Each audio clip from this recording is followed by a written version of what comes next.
La vecina de la bruja. Cuenta una leyenda de principios de la época de la colonia que en un poblado de Zacatecas la señora María del Refugio Rojas fue acusada ante el Santo Oficio por su vecina doña Bernardina de Albornoz de renegar de Dios, de cometer actos demoníacos y de comerciar con la voluntad de las personas, entre otras cosas.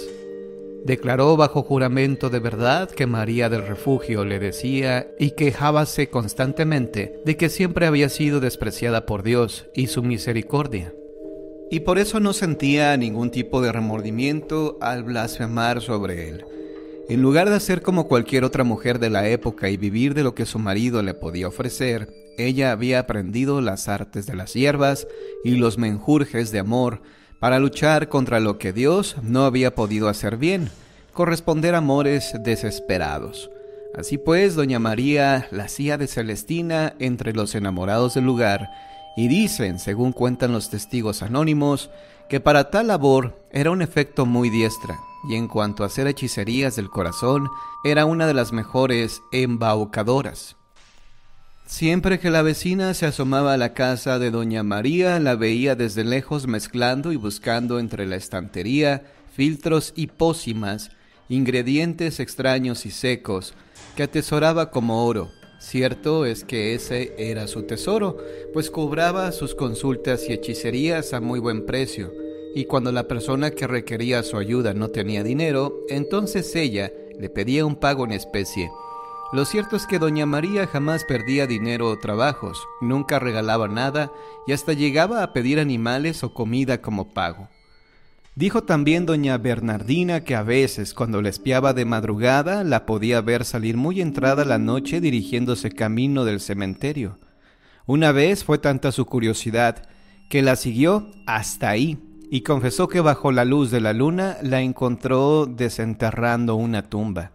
Fue tanto su horror que se quedó ahí, parada atrás de un árbol, viendo cómo doña María sacaba los huesos de un difunto para después meterlos en una bolsa de mercado.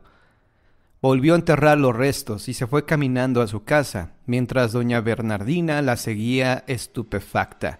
Cuando llegaron, se asomó por la ventana y vio cómo la bruja molía en un molcajete los huesos de muerto, para vaciar el polvo en un líquido contenido en una botella.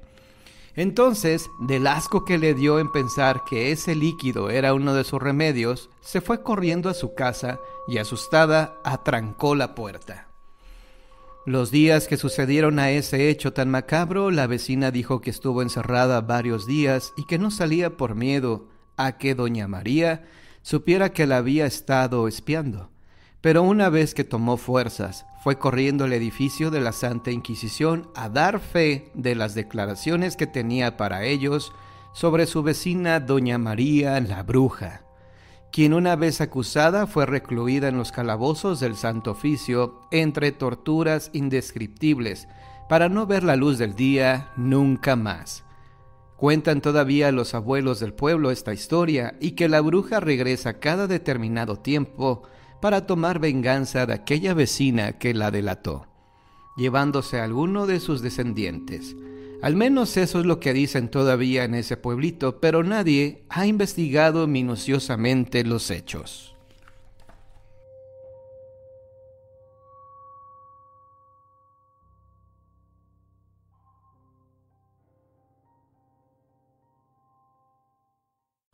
La venganza del Tunchi. Esta es una leyenda muy conocida en la Amazonía peruana, una leyenda que ha pasado de generación en generación, y aunque no soy de ese lugar, el tiempo que he vivido ahí me ha servido para cuidarme de estas pequeñas presencias. Dice la leyenda que una chica acababa de entrar a un convento como misionera y fue trasladada a la selva. Ella venía de España. No conocía muy bien las leyendas y por ser religiosa no les daba importancia. Esa noche se habían reunido todas las monjas, después de un viaje en lancha hasta una tribu llamada los Boras, a rezar el rosario nocturno como lo hacían diariamente. Cuando iban por el segundo Ave María, escucharon un silbido muy agudo, casi como el que hace una uña contra la pizarra. Pero era diferente. Era un silbido de alguna criatura. A la monja le extrañó que todas se hubieran quedado paralizadas y nadie dijera nada. Ella dijo: ¿qué pasa? ¿No lo oyen? Es horrible. ¿Qué es eso? Las demás se miraron y aparentemente se asustaron. En el instante en que la monja terminó la pregunta, el silbido cesó. Todas se fueron a la cama como si nada. Esa misma noche todas dormían cuando escucharon un grito desgarrador que provenía de uno de los cuartos. Era la monja. No se sabe cómo enloqueció y aparentemente se quitó la vida. La leyenda no lo narra así. Los nativos que conocen la historia dicen que fue la venganza del Tunchi, un ser al que solo se le percibe por un silbido agudo, como el de una uña contra una pizarra, y que si alguien lo ofende tal como lo hizo la monja, vendrá por ti y te quitará la vida de la forma más horripilante que puedas imaginar. No se sabe cómo le quitó la vida a la monja, pero encontraron su cuerpo y una expresión de horror inimaginable en su rostro. ¿Habrá sido el Tunchi o simplemente fanatismo religioso, a pesar de que no tuviera sentido para hacerlo?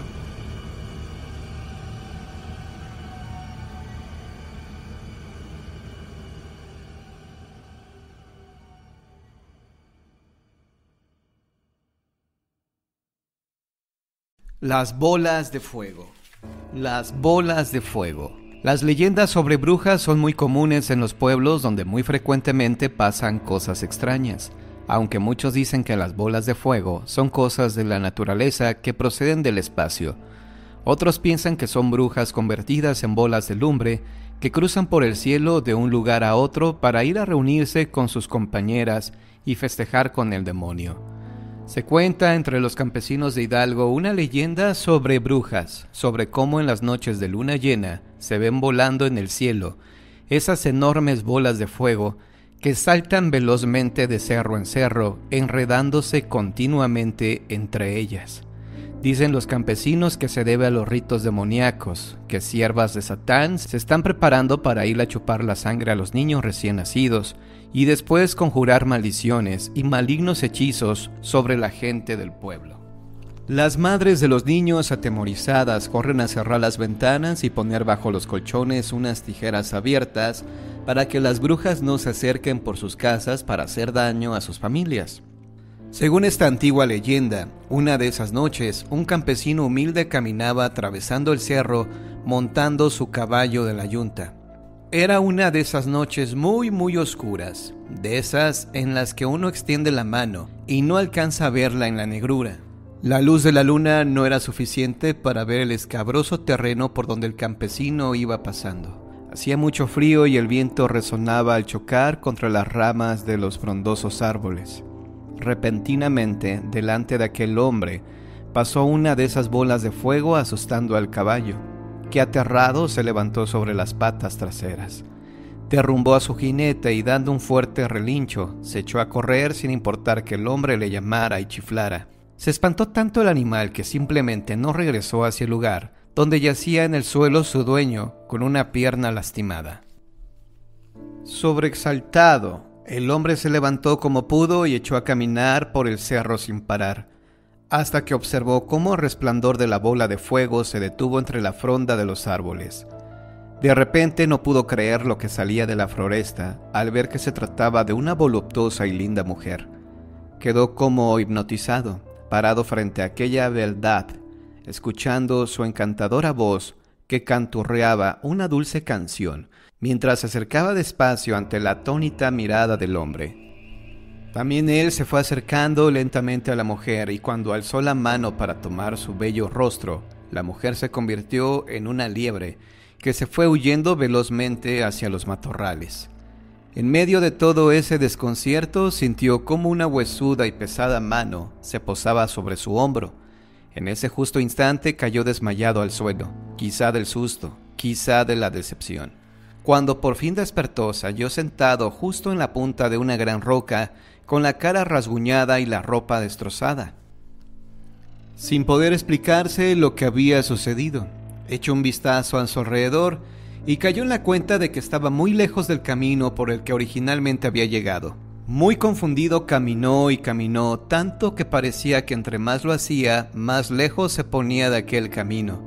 Pero no importaba lo que anduviera, siempre pasaba por los mismos lugares. Tras un par de horas de intensa caminata, se dio cuenta de que se había perdido. Sintiendo el cuerpo pesado por el cansancio, se rindió y cayó al piso extenuado.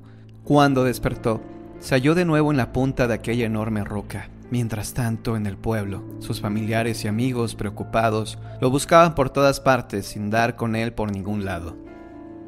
Pasaron unos días y cuando ya lo daban por perdido, sucedió que mientras se ocultaba el sol, un hombre que se dirigía de regreso a su casa vio a la lejanía a alguien sentado en una enorme piedra.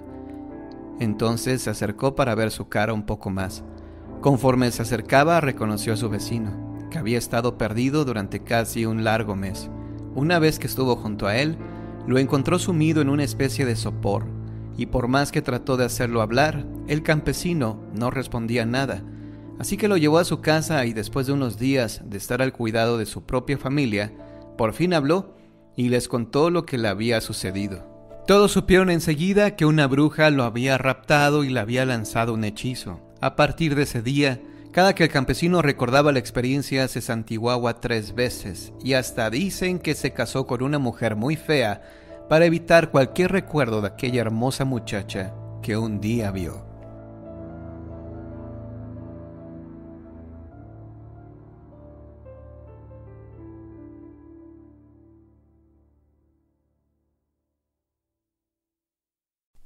Las monedas de oro. Hay una antigua casa del centro de la ciudad que se dice está encantada y cuenta que en ella hace mucho tiempo vivía una familia acomodada que tenía una hija pequeña y varias criadas a su servicio. Una noche, mientras la niña dormía, escuchó unos ruidos en el pasillo. Abrió lentamente la puerta de su cuarto para mirar el pasillo que comunicaba los cuartos, enormemente largo y oscuro, lleno de cuadros y enlosado. Al final del pasillo la niña vio lo que parecía un niño de su edad levantando una de las losetas y metiendo algo dentro de un hueco en el suelo. La niña no podía creerlo. Lo que vio relucir en la mano del muchacho al pasar por la tenue luz que entraba por la ventana eran monedas de oro. Cuando el niño se fue, ella salió y se dirigió hacia ahí. Entonces apareció una de las criadas con una vela enorme que también había visto lo que había pasado y quería sacar partido. Decidieron que no dirían nada a nadie. Todas las noches se acercarían con la ayuda de la luz de la vela y levantarían la loseta y sacarían las monedas hasta acabarlas. Todas las noches, la niña se metía en el hueco bajo la loseta e iba dando monedas a la criada, quien las iba guardando en un enorme saco. Las noches pasaban y aquel tesoro parecía no acabarse nunca. Cada noche que pasaba la vela iba consumiéndose más y más, pero las monedas seguían saliendo a pares y no querían dejar ninguna. Una noche, en medio de su labor, la vela comenzó a parpadear haciendo amagos de apagarse. La criada le dijo a la niña que saliera del hueco, que ya tenían el dinero de sobra. La niña le hizo caso y abandonó el escondrijo, pero en el último momento una moneda cayó del saco al hueco, y en un acto de avaricia, y sin pensárselo siquiera, la muchacha se metió de nuevo en el hueco. La criada intentó agarrarla, pero no pudo, mientras le gritaba que por favor saliera de ahí y dejara la moneda. Pero en medio de ese griterío la vela terminó de apagarse. En el momento justo en que el último rayo de luz salió de la vela, la loseta se cerró ante los ojos de la criada, dejando a la niña adentro. La criada decidió no decir nada a nadie. Los padres dieron a la niña por desaparecida y el tema se fue olvidando con el tiempo, pero aún adentro de esa casa se siguen oyendo los gritos de auxilio de la niña que repite noche tras noche en el pasillo. ¡Por favor! ¡Socorro! ¡Sáquenme de aquí! Incluso la policía ha acudido multitud de veces ante la llamada de los vecinos que oyen voces pidiendo ayuda, pero al llegar al viejo caserón, lo único que encuentran es una vela vieja y consumida puesta justo en el centro de una loseta.